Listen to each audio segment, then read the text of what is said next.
Étude de la rotation. Pour étudier une rotation, il faut deux éléments, le centre.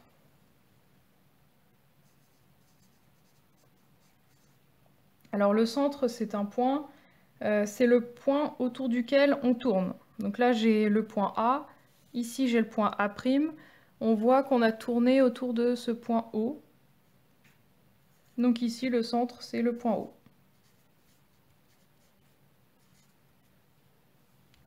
Et il faut aussi un angle.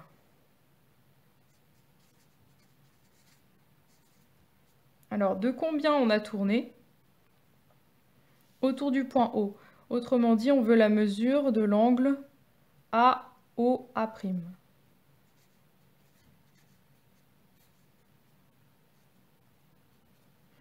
Ben, on va la déterminer avec le rapporteur. Donc je mets le centre du rapporteur sur le point O. J'aligne un 0 avec A' par exemple, et je lis au niveau de A avec la graduation du 0, donc ici graduation extérieure, 80 degrés. Et donc pour faire l'image de B, il suffit de faire un angle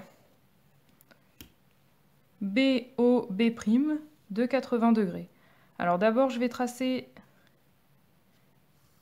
BO pour pouvoir poser mon rapporteur le long de BO. Le centre du rapporteur toujours sur le point O. J'aligne un 0 avec BO, donc là c'est le 0 intérieur, et je vais faire une marque à 80 intérieur. Ici. Je fais une demi-droite d'origine O et qui passe par ma petite marque. Voilà. Et pour savoir où est B' précisément, je vais prendre mon compas, j'ouvre en haut, je pointe en haut, j'ouvre jusqu'en B et je regarde où est-ce que j'atterris ici, j'aurai B'. Évidemment, l'angle BOB', il fait aussi 80 degrés. Et la distance de O à B est la même que de O à B', tout comme la distance de O à A est la même que de O à A'.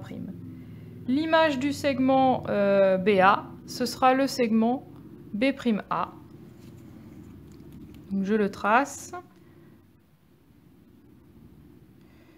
Hop. Le segment BA, en fait, pour devenir B'A, il a juste tourné. Donc il ne s'est pas déformé, il ne s'est pas agrandi, il ne s'est pas réduit. Donc c'est un segment de même mesure. Donc je peux coder aussi le fait que BA égale B'A.